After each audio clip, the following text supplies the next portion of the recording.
Assalomu alaykum, mening g'anitim oilam. Sizlar bilan yana bir bor ko'rishganimdan juda ham xursandman. Bugun va'da qilganimizdek, sizlar bilan asosan yangilar uchun A planni tahlil qilib chiqamiz. Lekin bu aytib o'taman, jonli efir emas. Jonli efirga biroz instrumentlarimiz kamlik qilyapti, ya'ni internet tezligimiz yetib berolmaganligi sababli hozirgisini video darslik sifatida sizlarga tashladim. Keyingi darsimizda xudo xohlasa jonli muloqot qilib savol-javoblar bilan bo'ladi. Xo'p, demak, daftar uchkalar tayyor bo'lsa, olib yozishimiz mumkin. Bugungi qilinadigan ishlar bizda marketing plan A'dagi daromad turlarini demak tahlil qilib chiqamiz.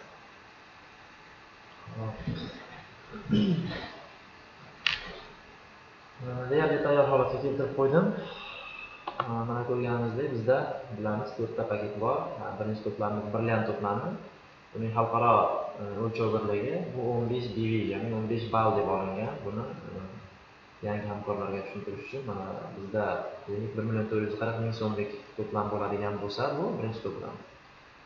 Xalqaro korporatsiya bo'lganligi uchun 120 dan ortiq davlatlar ichida bu hammasi ham so'mda muomala qilmaydi. Qaysidir davlatlar rublda va hokazo mahallada ringitda bo'lishligi mumkin, lekin hammasi uchun aniq qilib o'lchab olingan o'lchov birlik bu dv, ya'ni ball hisoblanadi. Demak, birinchi paketimizni xalqaro o'lchov birligi bu 15 ballni tashkil qiladi. Ikkinchi to'plamimiz oltin brilliant deb nomlanadi va xalqaro o'lchov birligi bu 45 ballni tashkil etadi. Uchinchi to'plamimiz bo'lsa tadbirkor paketimiz 105 balllik to'plamda va xalqaro tadbirkorimiz 315 ballni tashkil qiladi.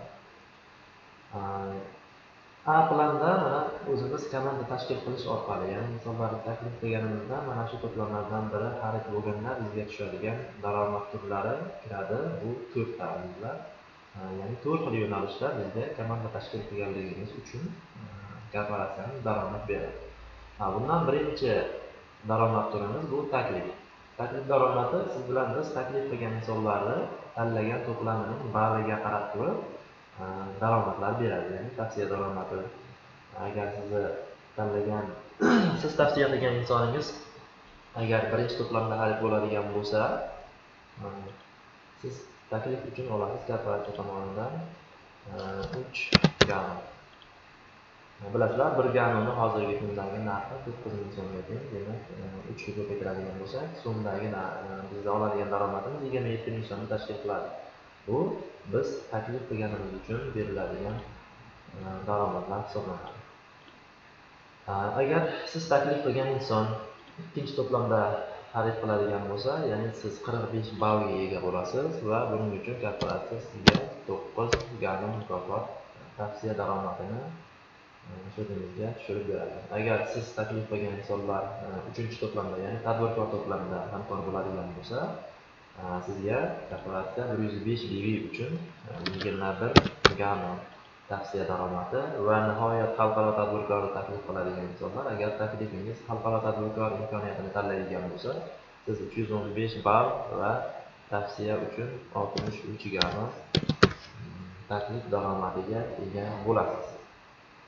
Misol uchun oladigan bo'lsak, siz keldingiz, bilasiz, kelganingizdan keyin bor yo'g'i boshlanishiga eng kamida 2 ta inson tavsiya qilishingiz kerak bo'ladi. Agar biz tavsiya qilgan inson mana bizni tavsiyamizga binoan keldi, siz bo'lsangiz, bu taklif qilgan insonimiz. Agar taklif qilgan insonimiz taxminan aytib o'taman, mana 3-to'plam, ya'ni tadbirkor to'plamini tanlaydigan bo'lsa, biz narximiz 105 ballga ega bo'lamiz.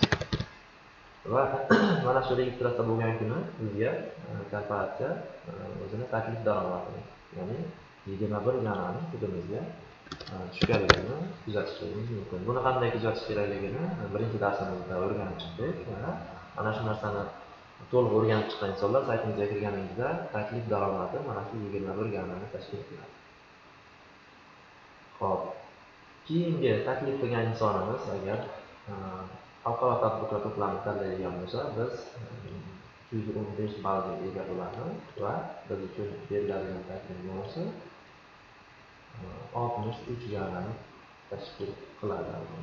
Chunki xalqaro tadbirkor 315 ball, ya'ni tadbirkordan 3 barobar ko'p bo'lgani uchun buni taklif daromadi ham 2 barobar ko'p, ya'ni 63 ganani tashkil qiladi. Taklif daromadini hech qanaqangi sharti, chegirmalari yo boshqa narsalari yo'q. Balans teng bo'lishligi yoki boshqa degan shartlari yo'q.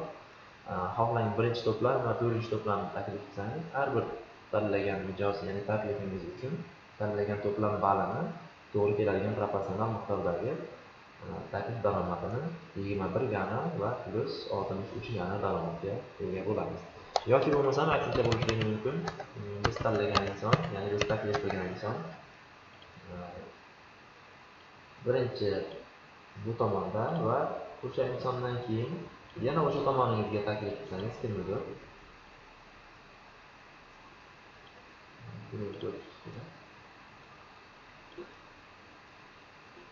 deylik, mana bu inson aytganimizdek tadbirkor to'plami 115 BV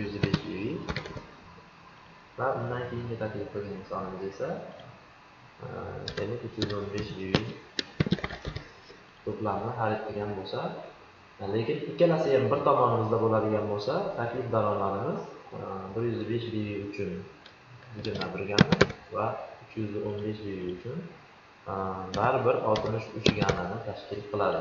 Taklif daromadi qaysi tomonimizda bo'lishidan qat'iy nazar balansga qaramaydi umuman. Endi bu holatda albatta hech kim qilmaydi, lekin ba'zilar bo'lishi mumkinki, bir tomonida juda ham katta ob'em bajarilayotgan va sizlarning tomoniga ishlayotgan bo'lsa, shaxsiy taklifingizni ikkalasini ham o'zingizga kerak bo'lgan tomoningizga tashlasangiz, taklif uchun xuddi mana shu summalar chiqishda davom etaveradi. Taklif daromadini boshqa sharti, chegirmasi va cheklovi yo'q. Faqat eng kamida komanda daromadini olishligimiz uchun biz ikkita taklif qilishimiz kerak bo'ladi va undan u yog'iga ham o'zimizning foydamizga shaxsiy taklif shartini bajaradigan bo'lsak, tanlagan to'plam baliga qarab turib korporatsiya daromad berishda davom etadi. Bizda asosiy daromadimiz lekin ikkinchi daromad turi hisoblanadi. Bu taklif birinchi daromad turi edi. Ikkinchi bizda asosiy daromadlarimizdan biri davomiy daromadimiz bu komanda daromadi hisoblanadi.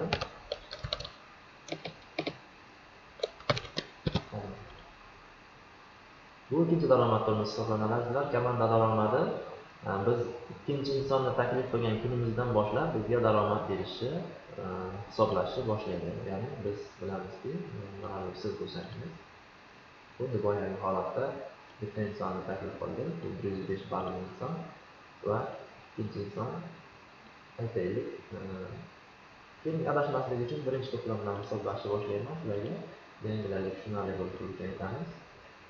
Chunki biznesda odatda minimal hisoblanadi, keyin proporsional holatda ko'paytirib olishingiz mumkin. Biz keldik, xohlagan to'plamimizni tanlagan holatda taklif daromadi va komanda daromadini birgalikda hisoblab ko'ramiz va minimal to'plamda hisoblaymiz. Ya'ni birinchi to'plamda aytaylik, biz taklif qilgan inson bor yo'g'i birinchi to'plamni tanladi. Ya'ni biz nima qilamiz? 15 ballga ega bo'lamiz. Mana shu paytda korporatsiya dastlabki daromadini beradi, ya'ni 3 gana 27 ming so'm hisobimizda pul paydo bo'ladi. Bizni birinchi tavsiya qilgan insonimiz, hamkorimiz xarid bo'lgan paytda. Endi biz korporatsiyaning shartini bajarish uchun ikkinchi insonni taklif qilishimiz kerak. Aytaylik, bu ham 15 ballik to'plamni xarid qilgan bo'lsa, bizga yana nima bo'ladi? Korporatsiyamiz taklif daromadini, ya'ni 3 gana 27 ming so'mni qo'limizga tushiradi. Mana shu paytda komanda daromadini shartini bajargan bo'lamiz azizlar. Komanda daromadini sharti bor. 15 BV ga 15 BV teng bir qadam deyiladi. Qadam tushunchasini aniqlamasak va bir qadam uchun korporatsiyamiz 6 gana daromad beradi har bir qadamimizda. 15 ballga 15 ball degani sizni har ikkala tomoningizda 15 ballga 15 ball bo'lganda korporatsiya taklif daromadidan tashqari ikkinchi daromadi komanda daromadini hisoblaydi va komanda daromadi mana shu ikkala tomonda 15 ball bo'lganimizda bir qadam shart bajargan bo'lamiz va har bir bajarilgan har bir qadam uchun korporatsiya daromadi 6 ganani tashkil etadi.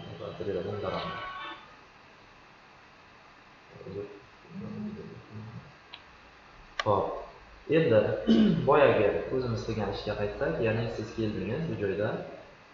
Mana bu siz bo'lsangiz. Birinchi tavsiya qilganimizda biz uchgani daromad oldik. Bu taklif qilganligimiz uchun. Plus ikkinchi taklifimiz uchun yana uchgani oldik. Yana plus bo'ladi. Ikkinchi inson xarid qilgan kuni biz komanda daromadini shartini bajarib qo'ydik. Ya'ni 15 ballga 15 ball shart bajarildi. Bu degani bizda bir qadam paydo bo'ldi. Va korporatsiya mana shu biz tashkil qilgan bir qadam uchun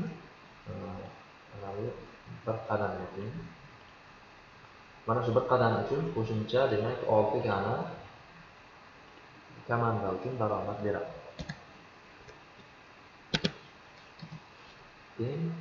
Jami biz 12 gani daromadga ega bo'ldik. Agar biz tanlagan insonlar ikkalasi ham birinchi to'plamni tanlaydigan bo'lsa, mana bu 15 ballga 15 ball bo'lganligi uchun biz bir qadam deb hisobladik bu narsani. Hop, endi kattaroq to'plamlarga o'tadigan bo'lsak va o'zimiz yozib borayotgan bo'lsangiz, agar 15 ballga 15 ballni biz bir qadam deb atadik. Hop, endi birinchi taklif qilgan insonimiz 315 ballik to'plamni tanladi. 315 ballik to'plam uchun biz taklif daromadidan 63 gana daromad oldik. Endi komanda daromadini shartiga o'tadigan bo'lsak, 315 ball necha qadamni tashkil qiladi? O'zingiz o'ylab ko'ring. Hayoliy javobingizni tayyorlab turing. Ko'pchilik aytadi 315 ball bu 21 qadam. Yo'q azizlar, 315 ball bu 0 qadamni tashkil qiladi.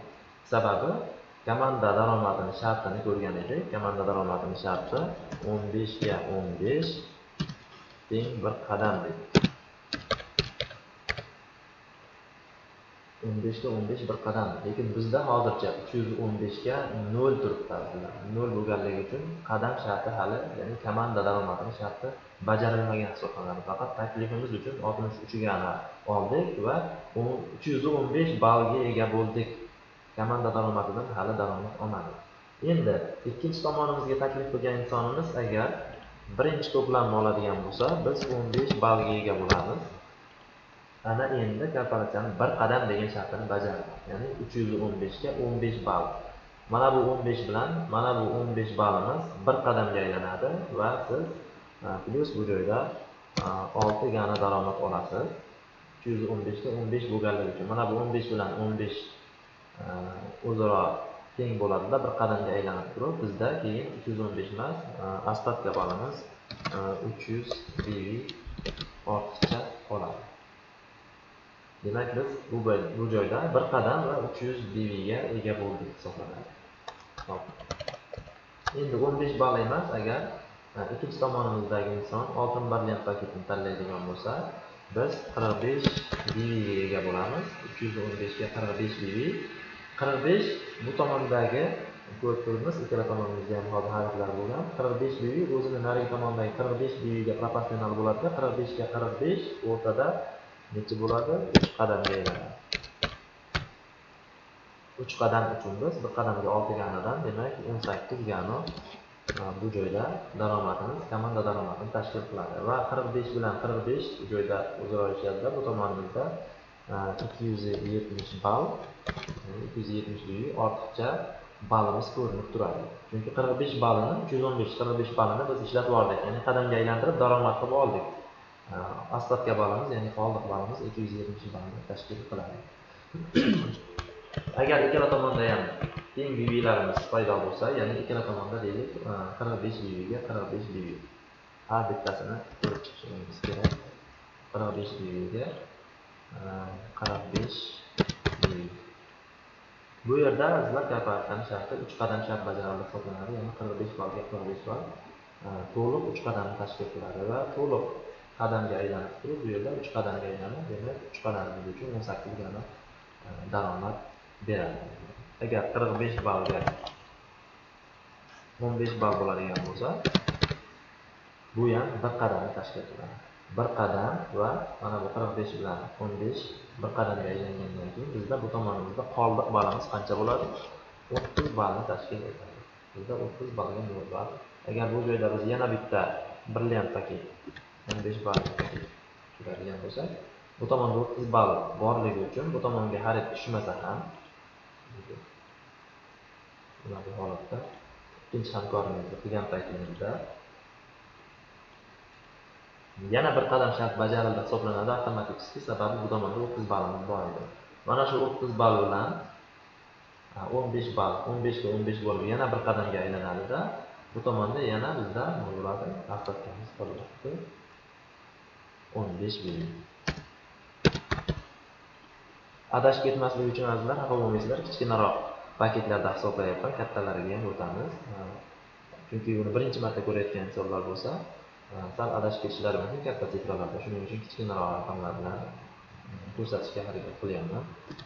Va yana bitta 15 balllik to'plam xarid qildirsak, ya'ni brilliant paketini yana bitta xarid qildirsak,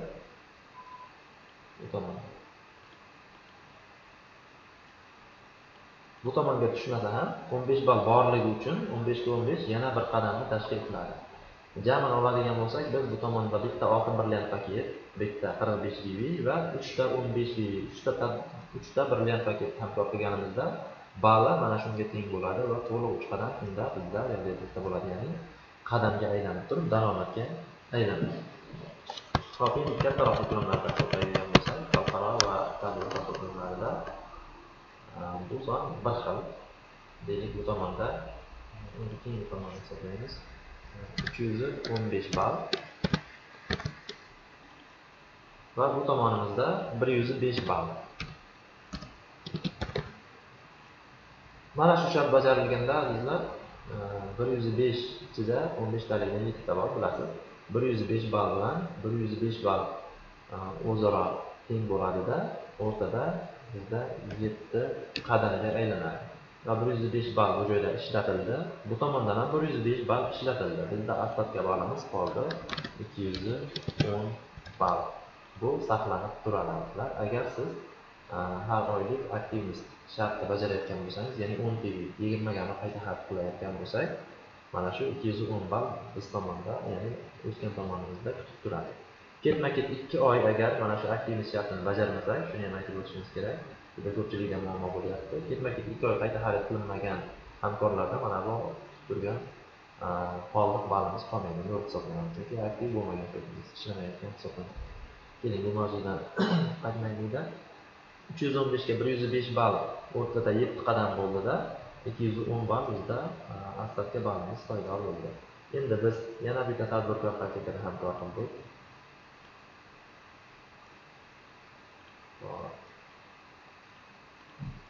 Tadbirkor paketimiz yana 105 ball tashkil qiladi. Bu tomonimizda esa bizni kutib turibdi, 210 ball kutib turibdi. 105 ga yana 210 ichidan 105 ishlatiladi-da, o'rtada yana 7 qadam shart bajariladi va bizda yana asosiy ball qolyapti. 210 105 ketgan, yana 105 ball bu tomonimizda ortiqcha ball qolyapti. Va buni realizatsiya qilish uchun biz yana bu tomonga kamida tadbirkor paketini hamkor qilishimiz kerak.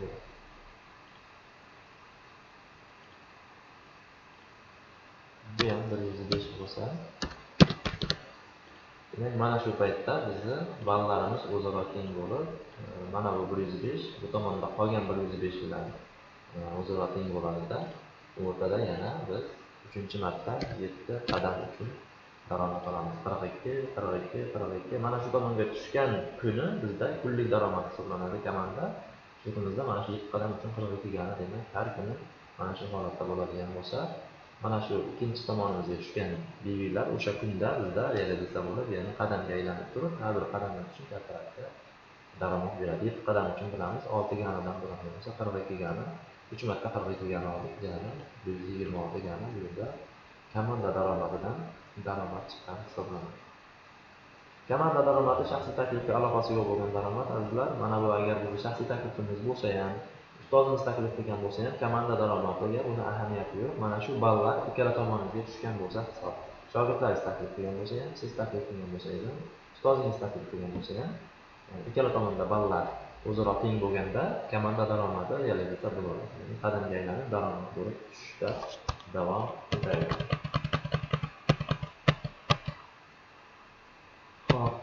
Komanda daromadining boshqa sharti yo'q, lekin o'rtada limit degan narsa bor, ya'ni komanda daromadini shartini bajarayotganimizda biz tanlagan o'zimizni tanlagan to'plamimiz ahamiyatga ega hisoblanadi. Ya'ni agar kimdakim birinchi to'plamda hamkor bo'lgan bo'lsa, chegaralar degani, limitlar degani, bir kunda olishimiz mumkin bo'lgan qadamlar soni 16 qadamni tashkil qiladi. Ya'ni agar biz brilliant paketida boshlagan bo'lsak, bir kunda uzog'i bilan komanda daromadini o'zidan 16 qadam uchun daromad olishligimiz mumkin bo'ladi. Nima u yog'i olib bo'lmaydi. Agar ikkinchi to'plamda, ya'ni oltin brilliant to'plamda hamkor bo'lgan bo'lsak, 22 qadam bizni kunlik limitimiz, ya'ni chegaramiz hisoblanadi. Agar tadbirkor paketida hamkor bo'lgan so'ng 28 qadam va xalqaro tadbirkorda hamkor bo'lgan inson, xalqaro tadbirkorlar bilan 3 ta ishchi o'rni bo'ladi. Buni ko'pchilik bittasidan foydalanadi. Hammaga ham tegishli bu. Har bir joy uchun 50 qadam limit berilgan hisoblanadi.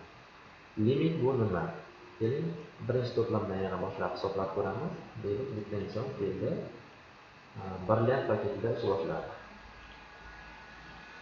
Brilliant paket va ko'pchilik savol beradi. Men o'zim brilliant to'plamini tanlab turib, xalqaro taklif qilsam, qanaqa daromad bo'ladi? Taklif daromadiga hech qanaqangi ta'siri yo'q. O'zingiz garchi birinchi to'plam bo'lsangiz ham, xalqaro to'plamni taklif qilsangiz, 63 gana to'liq daromad olish huquqiga egasiz. Taklif daromadini chunki chegarasi yo'q. Hop, birinchi to'plamimiz biz, ya'ni 15 BV to'plamni tanladik va xalqaro tadbirkorni taklif qildik. Ya'ni biz taklif qilgan inson xalqaro tadbirkor paketini tanladi.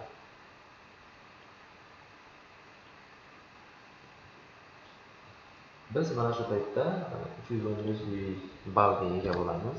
315 taklif uchun esa 63 gana daromadni to'liq olamiz. Endi komandadan necha qadam shart bajardik? 315 BV bajardik, bir qadamdan shart bajarganimiz yo'q bilan. Chunki bu faqat bir tomonimizda bo'lyapti. Komanda daromadining formulasi esa 15, narigi tomonda ham 15 bo'lganda bir qadam deb hisoblanadi. Endi hozircha narigi tomonimiz bo'lmaganligi uchun hali qadam emas, endi qadam bo'ladi. Bu tomonga ham deylik, xalqaro tadbirkor to'plamidagi insonda hamkor qilgan bo'lsak, yana biz 315 ballga ega bo'lamiz narigi tomonimizda. Agar buni shaxsiy taklif qilgan bo'lsak, yana 63 gana daromad olamiz. Mana shu paytda azizlar, mana shu 315 ballga 315 ball to'liq ikkala tomonda ham teng bo'lganligi uchun bu 21 qadamga aylanadi. 21 qadam. 15 tadan 21 ta bor bu tomonda, bu tomonda 21 ta bor to'liq 315 ga 315 21 qadam hisoblanadi. 15 ga 15 bir qadam edi, 45 ga 45 3 qadam, 105 ga 105 7 qadam va 315 ga 315 teng bo'ladigan bo'lsa 21 qadam tashkil qiladi. Lekin biz tanlagan to'plam mana 15 BVlik to'plamda misol keltiryapman. Ya'ni brilliant to'plamda bo'lganligi uchun kunlik limiti 16 qadamni tashkil qilar edi. Ya'ni bir kunda 16 qadamdan oshiq daromad olish mumkin emas. Biz xalqaro tadbirkor tashlaganimizda, xalqaro tadbirkor bilasizlar bir kunda tushadi. Buni bo'lib tashlash iloji yo'q. To'liq 21 qadam bo'lganligi uchun mana shu 21 qadam hisoblanmaydi-da. Bizga 16 qadam hisoblanadi. 16 qadamimiz teng bo'ladi. Har bir qadamga 6 ganani oladigan bo'lsak, 96 gana daromad chiqadi. Aslida bizga chiqishi kerak edi 126 ganaga 21 qadam bo'lganda. Lekin bizda 21 qadam olish huquqi yo'q.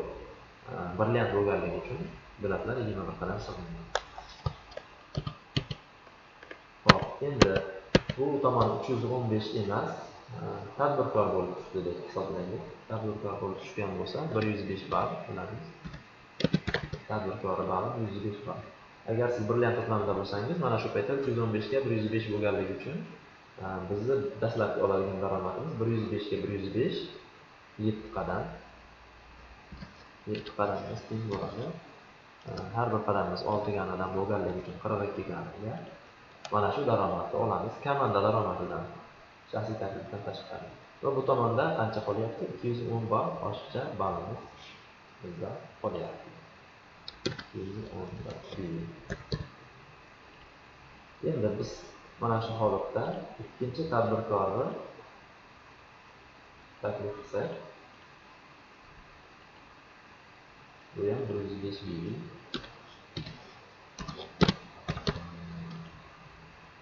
Endi bu tomonda asabga borimiz bor edi, boya aytganimdek 210 105 bilan yechadida, yana bu joyda 7 qadamga aylanadi.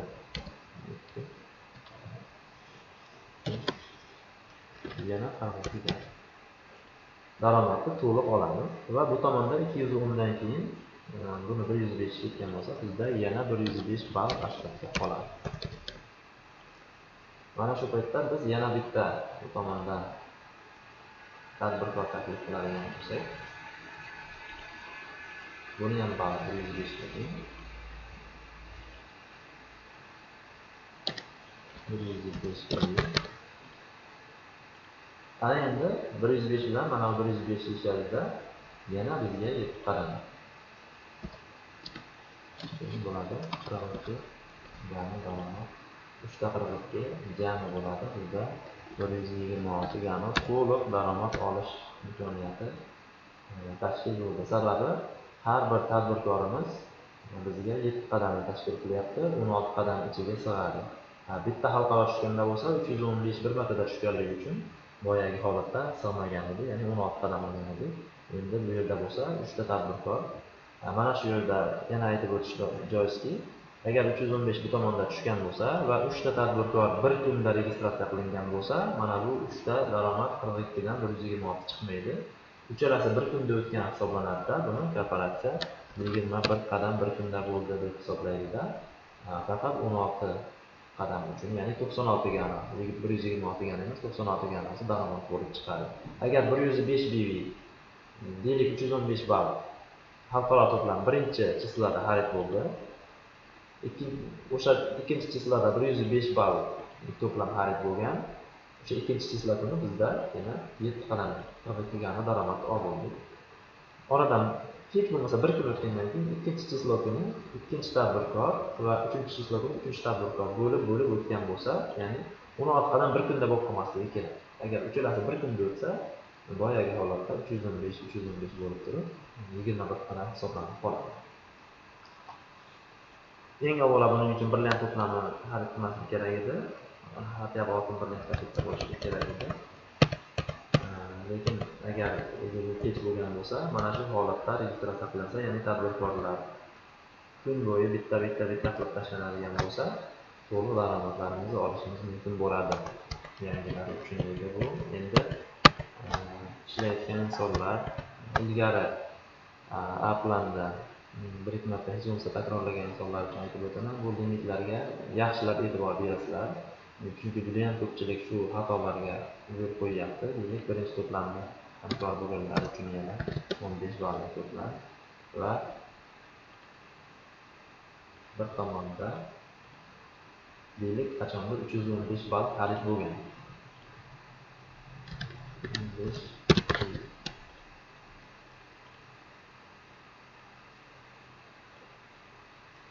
Biz taklif daromadini olganmiz. Bu joyda 315 ball demak bizda saqlanyapti. 15 ball, 315 ball, ya'ni realizatsiya qilsak, bu 21 qadamga aylanishi mumkin bo'lgan ball.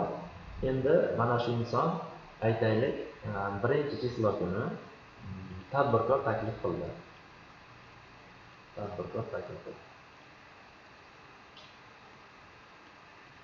Bu bo'ladi 105 ball.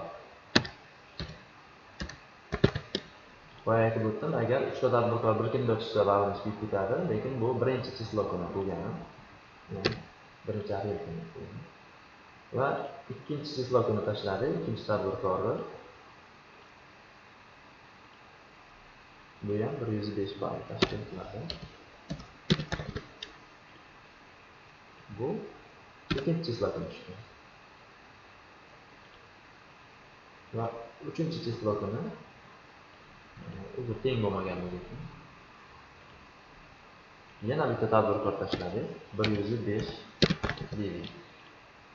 Bu bo'lgan uchinchi chislo kuni.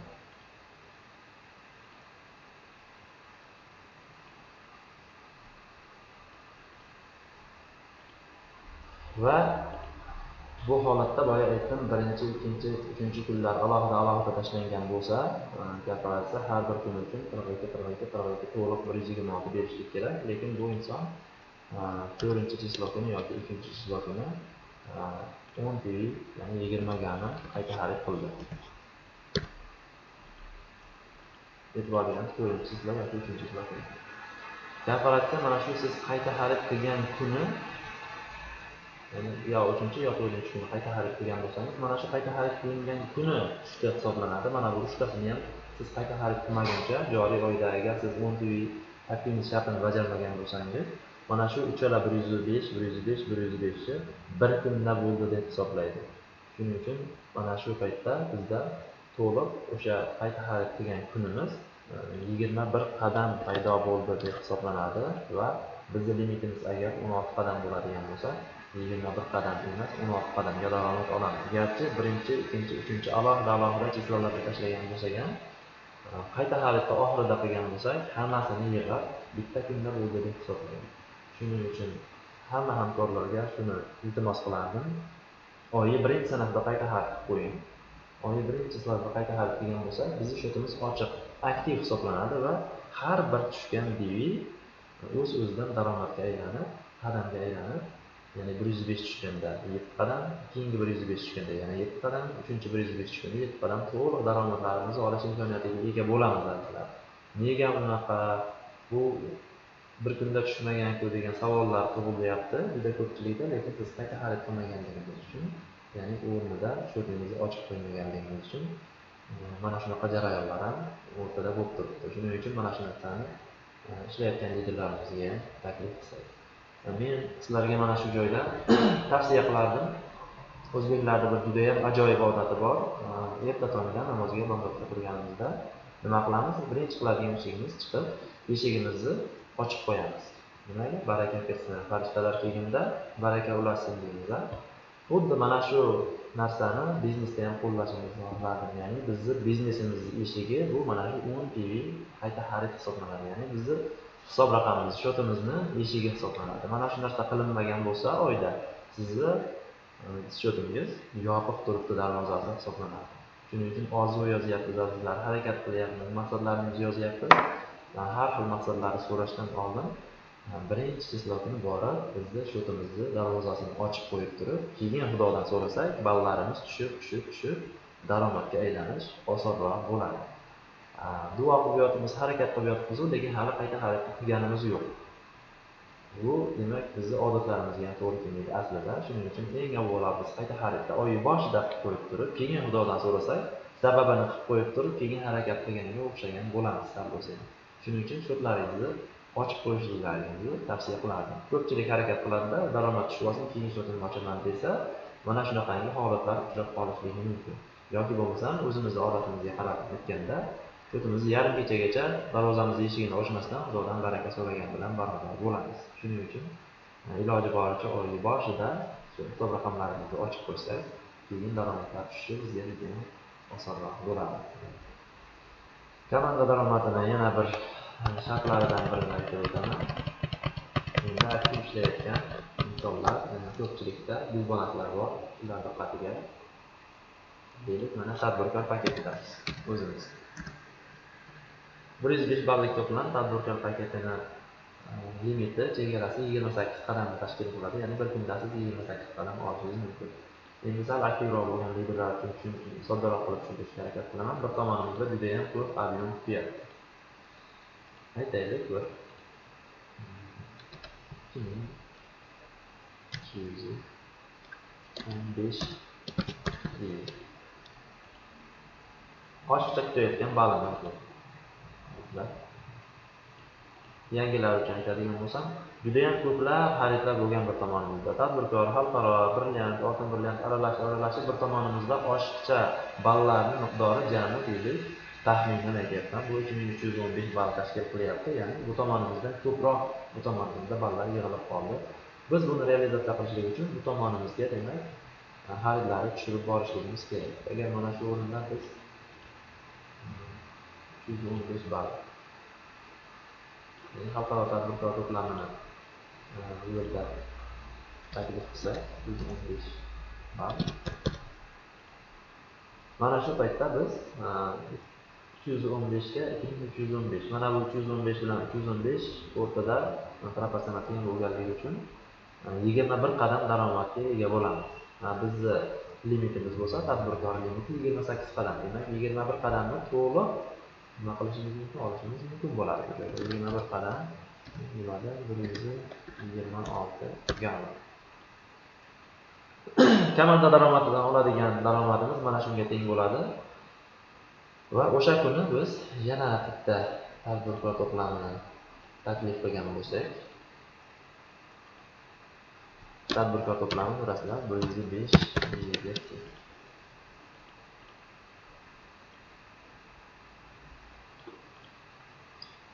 Tadbirkor to'plami mana 315 ball bilan 2315 ball ishgan edi. Endi bu yerda bizda asfaltga qolgan edi 2000 ball. 315 dan 315 ketdi. 2000 asfaltimiz turibdi. 105 bu tomondagi 105 bilan ham o'shadida o'rtada yana 7 qadamga aylanadi. 7 qadam bo'ladi. 42 ya'ni daromadga ega bo'lamiz. Va bu yerda asfaltimiz qoladi 1895. 2105 ball ketdi hisoblanadi. 315 tushganda 2315 bilan eshib o'rtada 21 qadam daromadga ega bo'ldik. 105 tushganda yana 7 qadam daromadga ega bo'ldik va asfaltga boramiz bizni 1895 ballga teng bo'lib turibdi.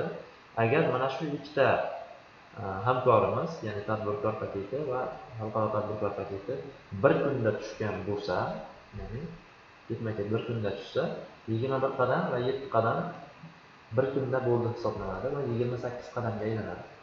Bizning limitimiz bo'lsa 28 qadam edi. 28 qadamni to'liq olamiz, lekin mana bu 1895 BV olmaydi asfaltkamizga.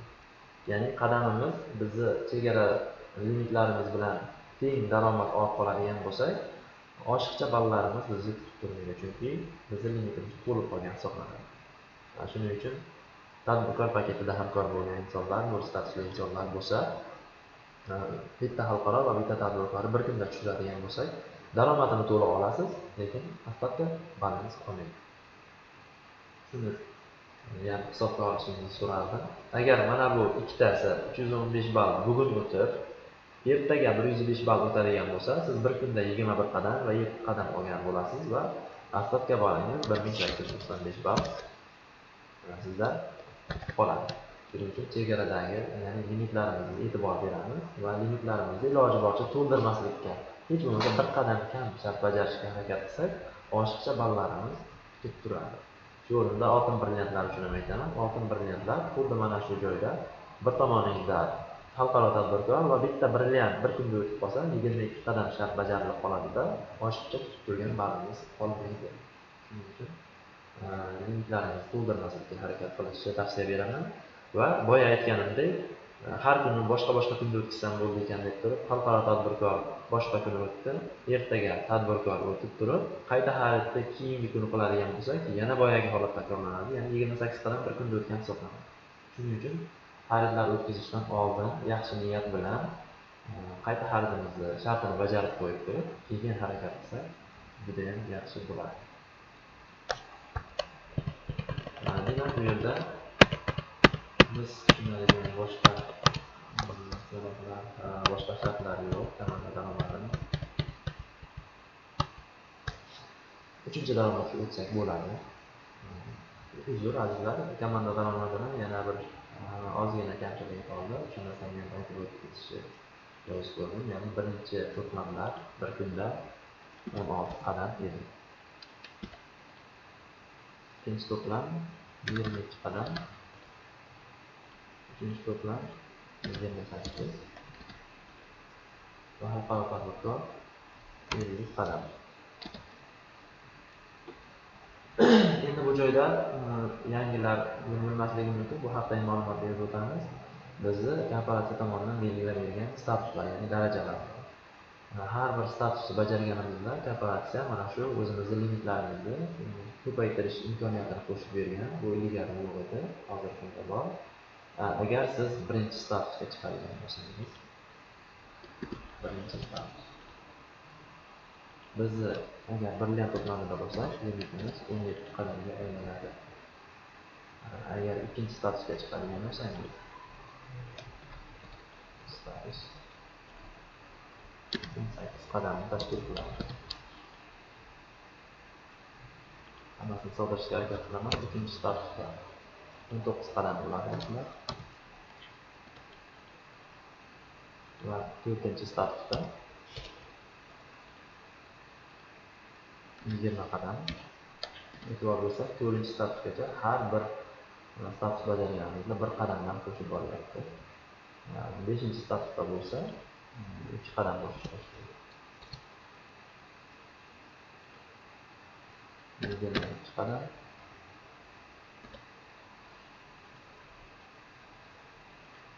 6-chi statusda 21 qadam. 7-chi statusda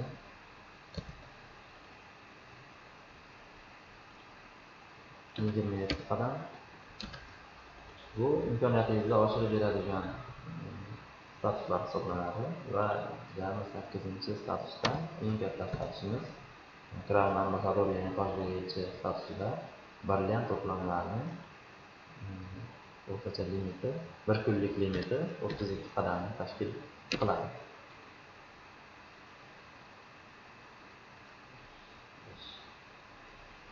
Demak, yozib olishingiz mumkin azizlar. Birinchi to'plamda hamkor bo'lgan insonlar birinchi statusdan 4-chi statusgacha bir qadamdan qo'shib boryapti. 5-chi statusda 2, 6-chi statusda 2 va 3-chi statusda 7-chi statusda 3 qadam va 8-chi statusda jami 5 qadam bo'lib turib, hatto siz brilliant to'plamida bo'lsangiz, agar 8-chi statusga chiqsangiz, tadbirkorlarnikidan ham kattaroq limitga ega bo'lish imkoniyatingiz bor azizlar. Lekin bu faqat brilliant to'plamlariga tegishli emas. Oltin brilliant va tadbirkor, xalqaro tadbirkorlar ham har bir statusni bajarganda limitlari o'ziga yarasha oshib boradi. Oltin brilliant to'plami birinchi statusga chiqsa 23 qadam, ikkinchi statusga chiqsa 24 qadam,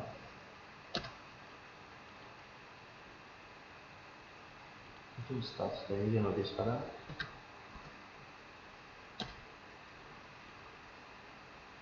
4-chi statusda 27 qadam,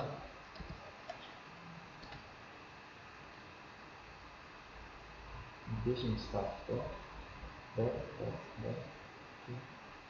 30 qadam,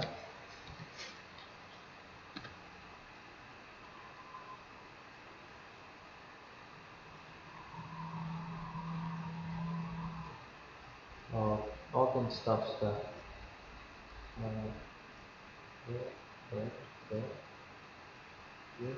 34 qadam bo'ladi. 7-chi statusda 38 qadam va nihoyat 8-chi statusda 44 qadamni tashkil qiladi sizni chegaralar. Endi tadbirkorlar diqqatiga, birinchi statusda limitimiz 29 qadam, ikkinchi statusda limitimiz 30 qadam, uchinchi statusda 32 qadam,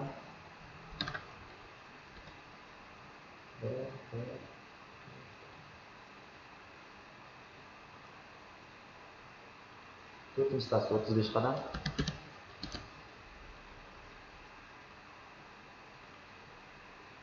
39 qadam, 5-chi statusda, 6-chi statusda 13 qadam,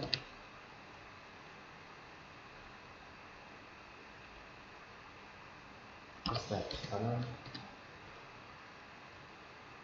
va 56 qadamni tashkil qiladi 8-chi statusda.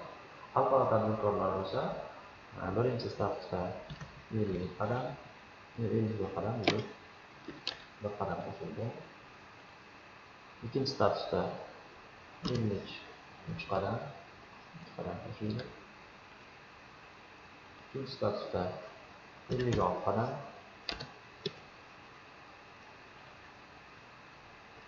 To'rtinchi statusda 60 qadam.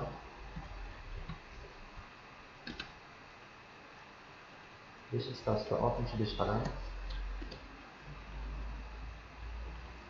Oltinchi statusda 71 qadam.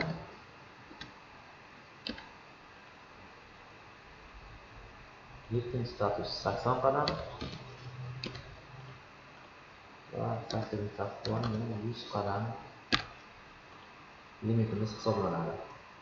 E'tibor berayotgan bo'lsangiz, 8-chi statusda har bir paketni limitlari 2 barobar ko'tarilgan holatda bo'ladi. Ya'ni 16 dan 32 bo'lyapti, 22 44 bo'lyapti, 28 56 va 50 qadamni 8-chi statusga borib 100 qadamni tashkil qilyapmiz. Bu degani o'zimizni imkoniyat darajamizni 2 barobargacha oshirish imkoniyatimiz bor degani. Demak, har bir statusda mana shu limitlar hisobga olinadi. Endi statuslar haqida gapirib o'tadigan bo'lsam, statuslarda agar xabaringlar bo'lsa, yaqinda o'zgarish paydo bo'lgan. Hozir mana shuni status bajarish uchun nima qilishimiz kerak, qanaqa o'zgarishlar bo'ldi degan savollarga javob beramiz.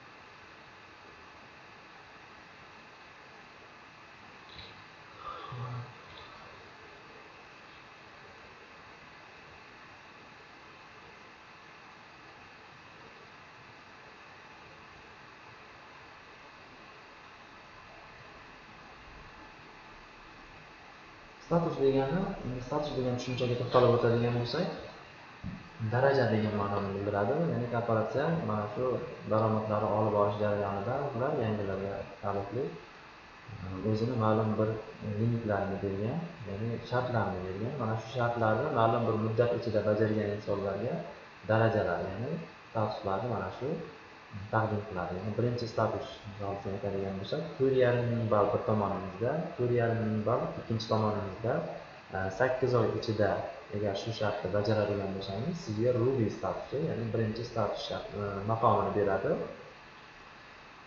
Yana 4,5 mingga 4,5 ming ball, bu ikkinchi status sharti 4,5 ming ball, birinchi statusni tasdiqlagandan so'ng, ya'ni 8 oy ichida 4,5 ming ball, 4,5 ming ball shartni bajarganingizdan keyin, xuddi yana shu narsani takrorlaydigan bo'lsangiz, sizga ikkinchi payroll statusini maqomini beradi. Har bir statusni bajarganimizda mana shu statuslarni bajarganligimiz uchun olgan komanda daromadidan olgan daromadlarimizdan tashqari bir martalik mukofotlar beriladi. Va bu mukofotlar ham hozirgi kunda ozgina o'zgartirish kiritilgan. Hozir sizlarga shuni taqdim qilamiz.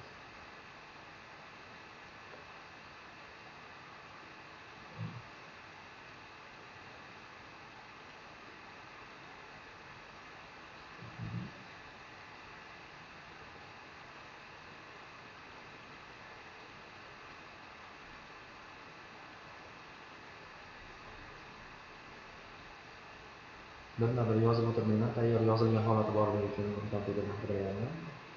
Iloji boricha statuslarni yozib olishlar. Yaxshi ko'rinyapti degan. Buni diktat qilib turaman sizlarga. Birinchi Star Ruby, ya'ni birinchi statusimiz o'ng tomoningizda va chap tomoningizda 4,5 ming ball, 4,5 ming ball yig'ilganda, ya'ni 8 oy muddat ichida 320 ga daromadga ega bo'lamiz. Bu o'zgarishsiz qolgan, o'zgarishlar oxirida bo'lyapti. Ikkinchi Star Payroll statusida xuddi 8 oy muddat ichida mana shu shartni yana bir marta takrorlasak, biz Star Payroll, ya'ni ikkinchi statusga ega bo'lamiz va oladigan daromadimiz, mukofotimiz 400 ganoni tashkil etadi. Uchinchisida Star Emerald statusi, ya'ni uchinchi statusi bo'lsa yuqoriroq status, sababi birinchi, ikkinchi status shartini bajarish davomida biz juda ham katta komanda tashkil qilgan bo'lamiz va mana shu komandamiz bilan yig'ilgan ballarimiz 13.500 bo'lganda 8 oy muddat ichida bizga 800 gano mana shu shartda bajarganimiz uchun alohida mukofot taqdim qiladi korporatsiya. To'rtinchi status bo'lsa Silver Diamond deyiladi. 8 oy muddat ichida 22,5 mingga 22,5 ming shart belgisini bajarganimizda korporatsiya taqdim qiladi. 1200 gana mukofot taqdim qiladi. Endi 5-chi statusga keladigan bo'lsak, 5-chi statusdan boshlab muddatlar o'zgaryapti. 5-chi statusga 8 oy edi, hozir 10 oy qo'shib qo'yilgan, 2 oy qo'shib 10 oy qilingan. Ya'ni 45.000 DVga 45.000 DV 10 oy ichida biz shart bajaradigan bo'lsak, sayohat qilish imkoniyati yoki 2.5 gani alohida bizga mukofot purini taqdim qiladi. 6-chi status Royal Diamond statusini o'zgartirish kiritilgan. 120 ming qilib ozgina DVlar tushirilgan. 120 mingga 120 ming 10 oy edi, 135 mingga 10 oy emas, hozir o'zgartirish kiritib 12 oy. Ya'ni 6-chi, 7-chi, 8-chi statuslarga hozir 1 yil muddat berilyapti. Ya'ni 12 oy muddat ichida 120 mingga 120 ming DV qilgan insonlarga avtomashina yoki 12 ming gani alohida topgan daromadingizdan tashqari sovg'a taqdim qilyapti.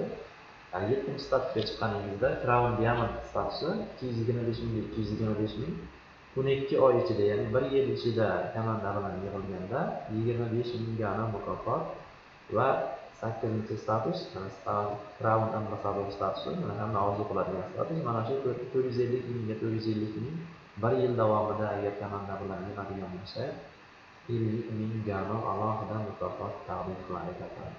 Mana shu azizlar statuslar hisoblanadi va bundan tashqari statusni bajarganingizda e'tibor bering, 4.5 ming ball 4.5 ming ball yig'ish jarayonida har 15 ga 15 qilganingizda korporatsiya daromad berib boryapti.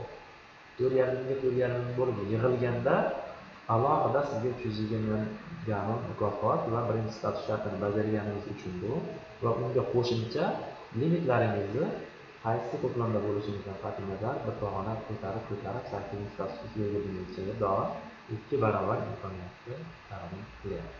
Mana shu status imkoniyatlari edi. Endi bu ikkinchi daromad turimizni imkoniyatlari edi. Endi uchinchi daromad turiga o'tsak ham bo'ladi. Uchinchi daromad turini yozadigan joyi bor. Bitta vaqt turaman, ularni boricha yozib olamiz. Demak, uchinchi daromad turimiz bu haftalik. Haftalik daromad turi birinchi, ikkinchi daromadlarimiz kunligida azizlar, kun davomida oladigan daromadlarimiz, ya'ni 15 belgi, 15 belgi qachon qaysi kuni bajarsangiz, ertangi kuni mana shu bajargan shartingizni daromadini olamiz. Endi haftalik daromadi iloji bo'lsa yozib olinglar. Videoni to'xtatib qo'yib bersangiz bo'ladi. Bu daromad sizga dushanbadan yakshanbagacha shaxsiy takliflaringizning 6-chuqurligigacha yig'ilgan komanda daromadining 5% bo'ladi. Dushanbadan yakshanbagacha sizning shaxsiy takliflaringizning 6-chuqurligigacha yig'ilgan komanda daromadining 5% teng bo'ladi. Hozir buni yozib tushuntiring. Boyaga joyiga kelsak, mana siz aytib o'taman, haftalik daromadi sizni qaysi paketda tanlaganingizga bog'liq emas.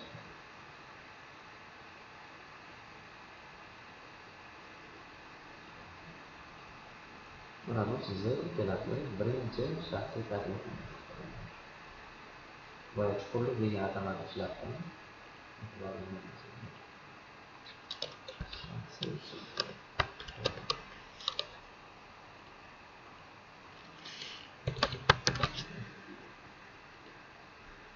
Mana shu shaxsiy takliflarimiz bizga birinchi chuqurlik hisoblanadi. Birinchi chuqurlik degani bu birinchi avlod yoki chuqurlik deb nomlanadi. Bizning shaxsiy takliflarimiz.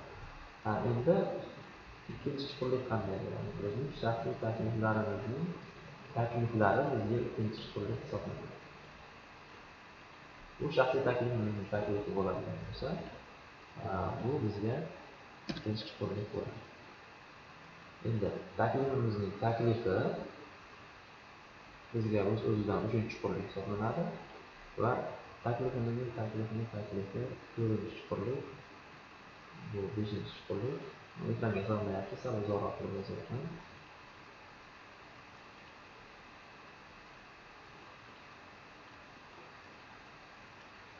Doskada qulayroq bo'ladi, lekin iloji yo'q, hozirgi moslashishga to'g'ri keladi.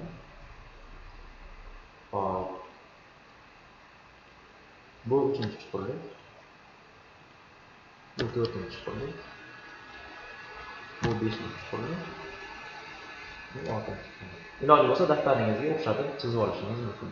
Ya'ni shaxsiy taklifimiz birinchi kunlik, takliflari taklif davom etib ketyapti, ulanib ketyapti. Bizga bu mana shu 6ta chuqurlik degani. Endi boya aytdim, sizni dushanbadan yakshanbagacha shaxsiy takliflaringizni 6-chi chuqurligigacha olingan komanda daromadlarining yig'indisini 5% ga teng bo'lgan daromad beradi. Bu degani biz dushanbadan yakshanbagacha kunlik boyagi ikkinchi daromadimiz komanda daromadini hisobladik. Bizning shaxsiy takliflarimiz, ya'ni shogirdlarimiz va shogirdlarimizning shogirdlari hafta davomida dushanbami, seshanba, chorshanba, yakshanbagacha mana shu 6ta chuqurligimizdagi aktiv insonlar topgan komanda daromadlarini gapirga qo'shib chiqadi. Yakshanba kuni kechqurun bo'lsa, mana shularni qo'shib chiqib, ularnikidan emas, ular o'zi olib ishlatib bo'lishgan pulni hisoblab, ana shuni 5%ni demak, mana bu insonga daromad qilib beradi. Mana shu shaxsiy takliflarimizni 6ta chuqurligigacha bo'lgan komandamizdan yig'ilgan 5% daromadda haftalik daromad hisoblanadi. Bu tomonimizda ham xuddi shunday. Har ikkala tomonda mana shu 6ta chuqurlikdan olingan komanda daromadini 5% ni beradi.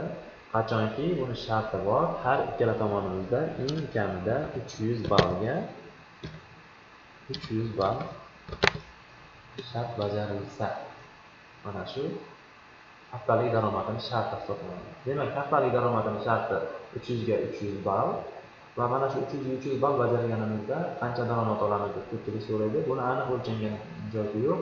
Bunga qarab o'lchanadi. 300 ga 300 bajardingizmi? 300 ga 300 yoki undan yuqori eng kamida mana shu shartni bajargan bo'lsangiz, endi sizni mana shu hafta davomida shogirdlaringizni 6-chuqurligigacha liderlaringiz olgan daromadning 5%ni dushanba kuni sizga gapirsa haftalik daromad bo'lib keladi.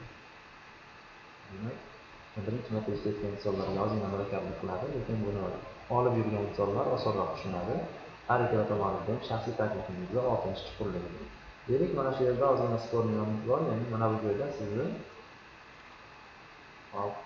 yana bitta shaxsiy taklifingiz bor. Mana promotionga deb shaxsiy taklif qo'ygansiz, nechinchi qatorda. Mana shu ham sizning birinchi chuqurligingiz hisoblanadi. Buni takliflari ikkinchi chuqurlik, buni takliflari uchinchi chuqurlik va hokazo davom etib ketaveradi. Yana bir savol qo'yishadi, mana shu bizni deylik 6-chuqurligimiz. 6-chuqurlikdan shaxsiy taklif qo'ysak, qolganidan ham olsa bo'ladimi degan savollar bor. Demak, mana 6-chuqurlikdan keyin biz o'zimizga shaxsiy taklif qo'ydik.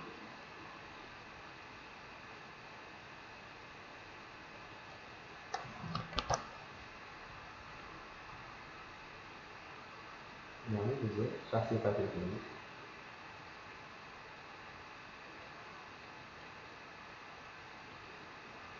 Hop, bizga bu rostdan birinchi chuqurlik bo'ladi.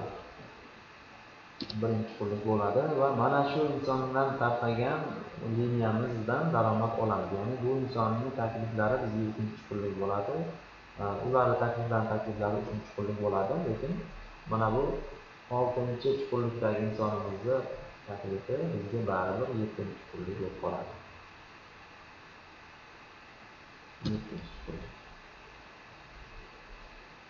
7-chuqurlikdan daromad olinadi. Agar mana 6-chuqurlikdagi insonimiz biz taklif qilgan insondan keyin o'zini shaxsiysini qo'yadigan bo'lsa,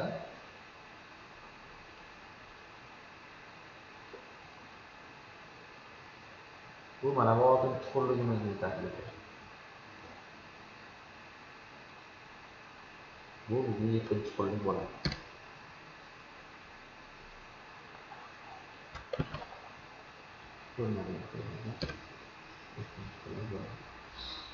Chuqurlik degani, avlod degani mana shunaqa tushuncha azizlar. Bizning shaxsiy liniyalarimiz orqali tarqalgan insonlar chuqurlik hisoblanadi. Bu yerda mana shaxsiy taklifimiz 1, 2, 3, 4, 5 va hokazo 6-chuqurligimiz mavjud. 6-chuqurligimizdan keyin boyagi ko'pchilik beradigan savol, 7-chuqurlikni o'zimiz shaxsiy qo'ysak, bu birinchi chuqurlik hisoblanadi. Mana shu inson olgan daromad haftalikka kiradi va bu insonning takliflari olgan daromaddan 6-chuqurligigacha qarab ketgan daromadi bizning haftalik daromadimizga kiradi. Lekin mana bu undan yuqoridagi inson, 6-chuqurligimizdagi inson agar shaxsiy taklif qo'ysa, Garchi u bizni birinchi chuqurligimizdan keyin joylashgan bo'lsa ham, mana bu 6-chi chuqurligimizni taklifi bo'lganligi uchun bu 7-chi chuqurlik hisoblanadi.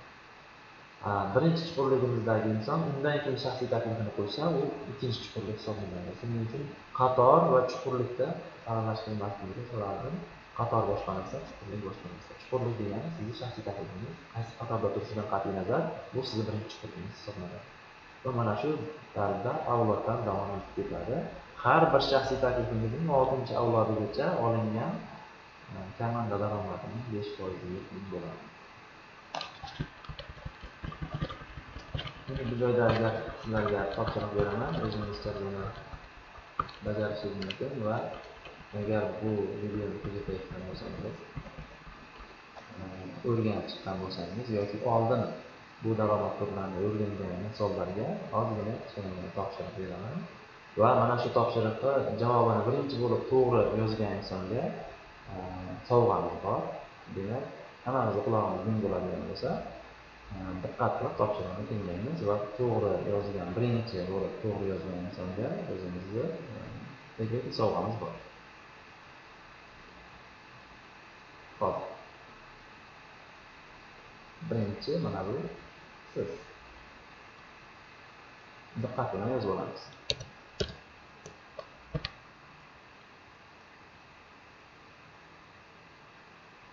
Xalqaro paketda hamkor bo'lganmiz. Xalqaro paketda bilasizlar, xalqaro tadbirkor paketimiz 3 ta ishchi o'rni bor.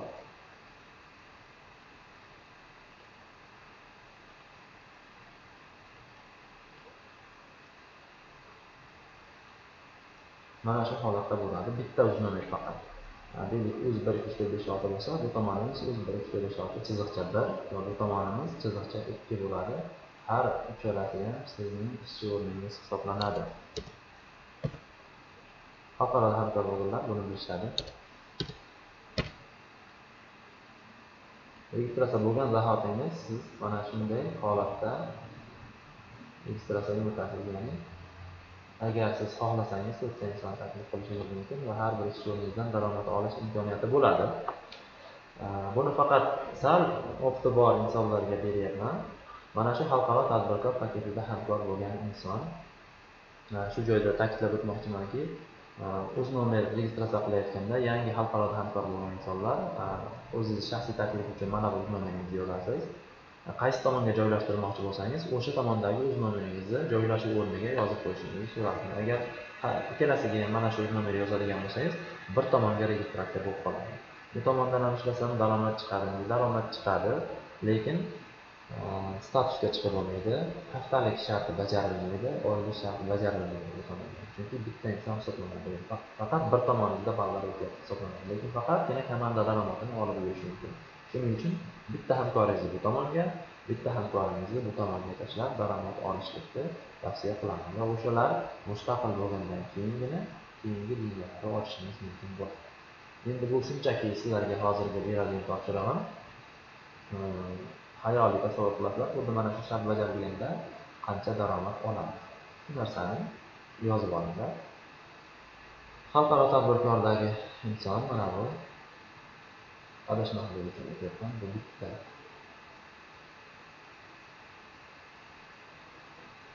Bitta inson bu xalqaro tadbirkor va bir hafta davomida xalqaro tadbirkor bitta, xalqaro tadbirkor yana bitta shart bajardi. Buni yozib qo'ying, sizlarga tushunarliroq bo'lishligi uchun.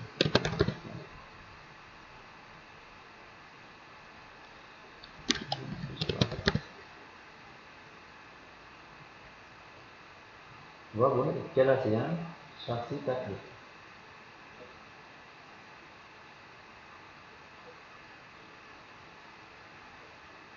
Ikkalasini shaxsiy taklif qilib bir tomonga tashladi. Boyagi xatolik yuz berdi.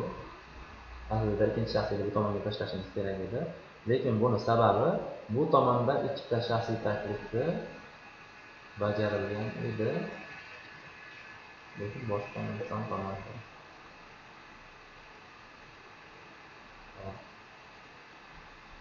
315 bal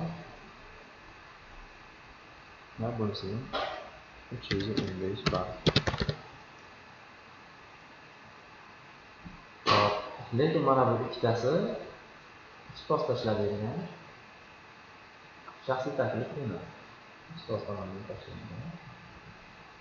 Bitta shaxsiy taklif tashlab berilgan va mana bu ikkitasi bizning shaxsiy taklifimiz.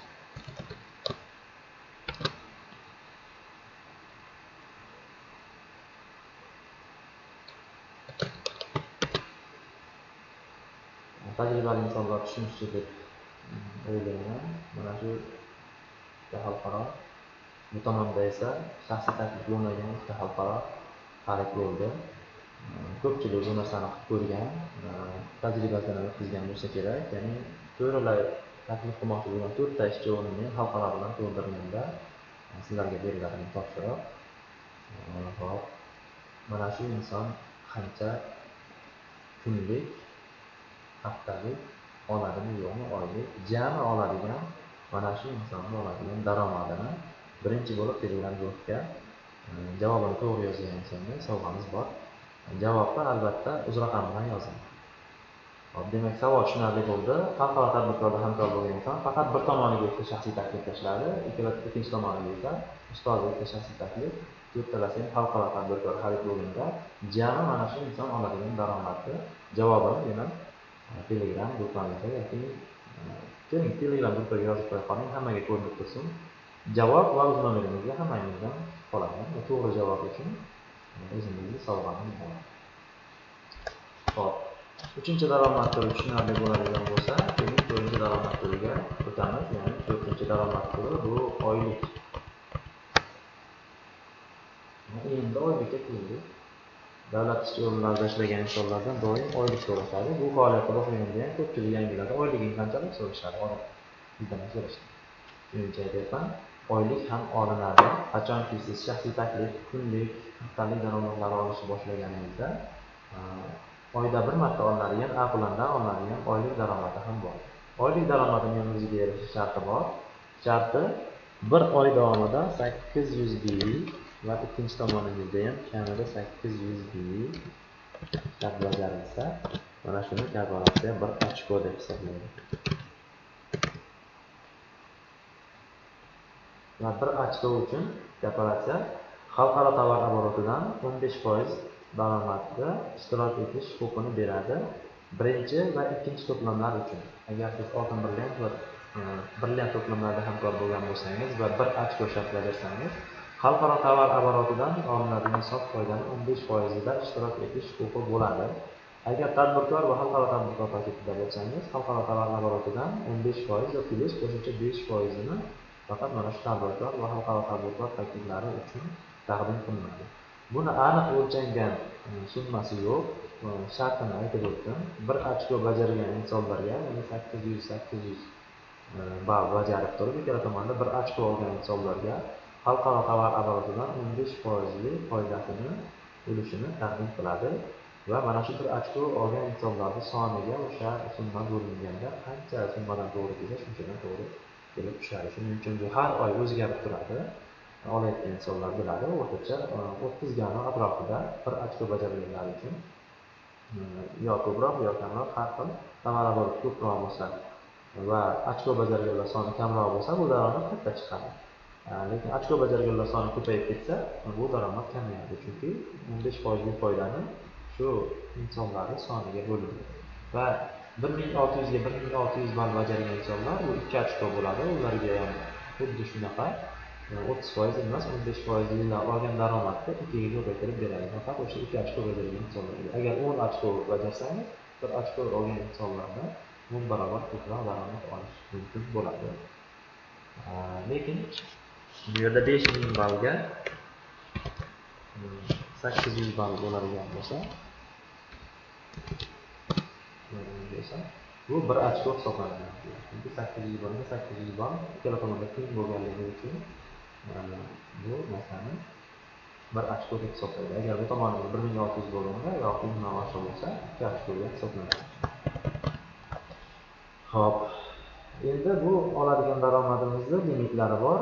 Agar siz birinchi to'plamda hamkor bo'lgan bo'lsangiz, oylik daromad, ya'ni 4-daromaddan bor yo'g'i bir oy davomida 10 mingdan daromad olishingiz mumkin. Undan uyog'ini olib bo'lmaydi.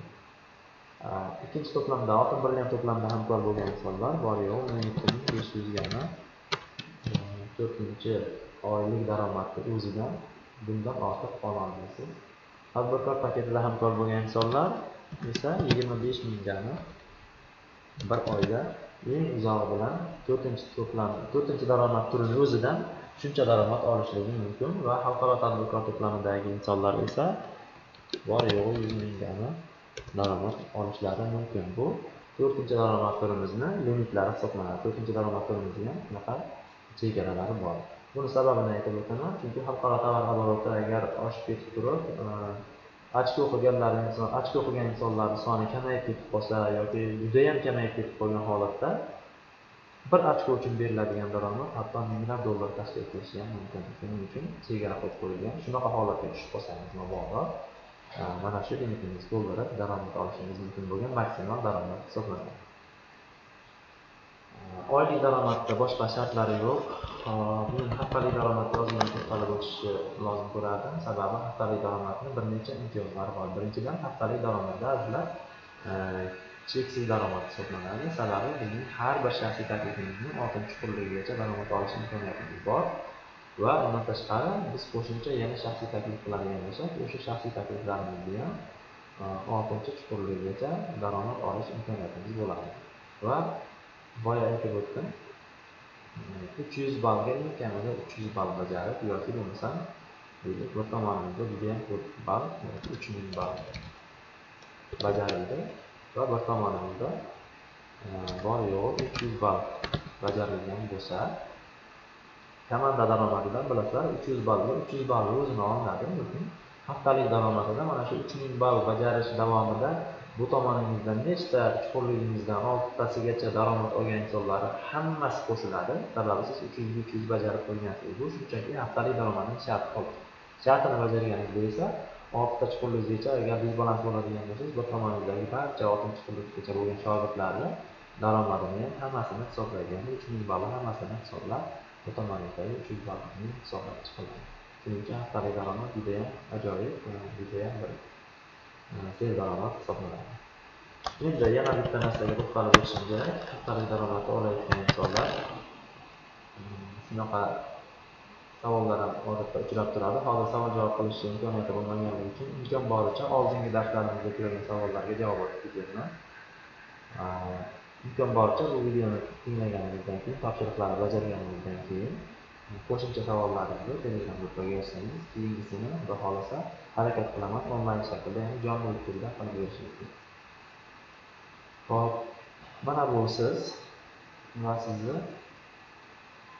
boya aytgan mana shu inson, endi hammasi sig'maydi, deylik, mana shu inson sizni 6-chuqurligingiz va mana bu inson sizga 7-chuqurligingiz deb hisoblaydi.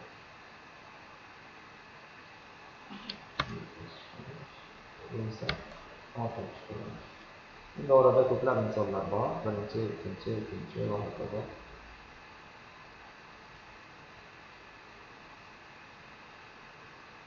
Ular hammasi boshqamizga sig'maganligi uchun qisqartirib beryapman. Deylik, mana bu inson bizning birinchi chuqurligimiz. Qayda 2, 3, 4, 5 va hokazolar bor. Hammasini chizib o'tirmadim. Birinchi, ikkinchi, o'rtada 3, 4, 5, 6 va 7-chuqurlikdagi insonimiz.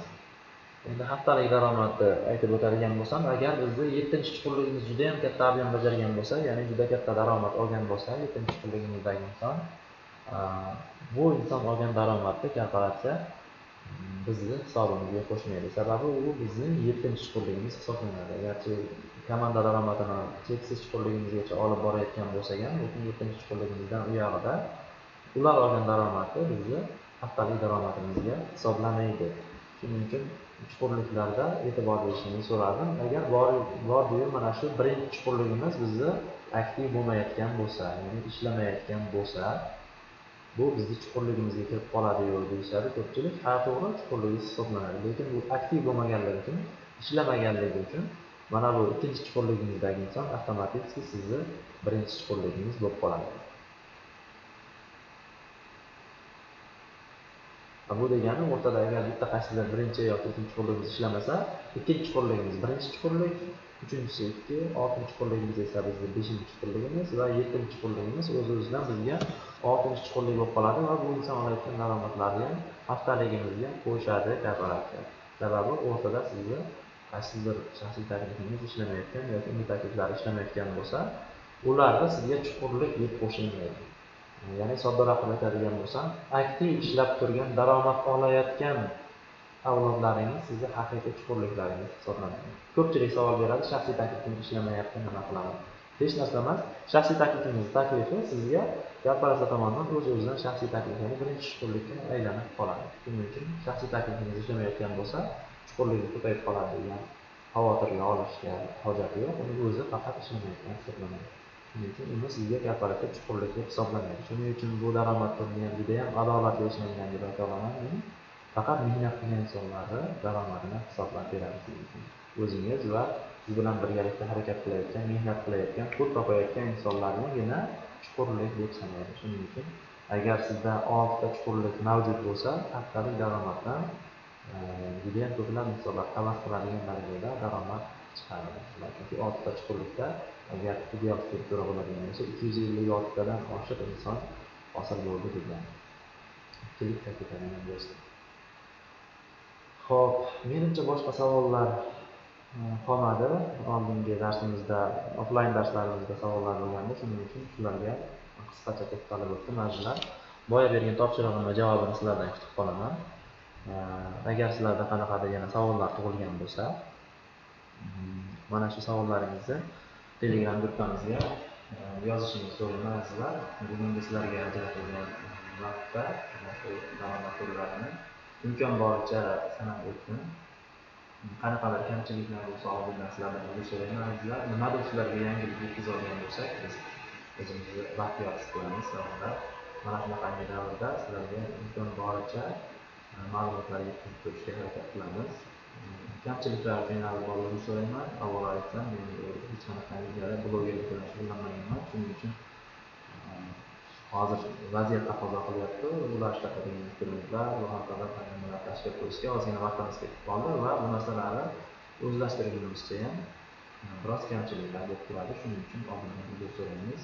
Bu sohani juda ham katta mutaxassislar bo'lmaganlar uchun, ya'ni sizlarga onlayn shaklda yetkazib berish blogerlik sohasini aytib o'tayman. Bu sohada juda ham katta tajribam bor. Shuning uchun kamchiliklar uchun uzr so'rayman. Savollaringiz bo'lsa guruhimizga yozishingiz mumkin. Topshirig'im esa javobini kutib qolaman. E'tibor uchun rahmat. Sog' bo'ling.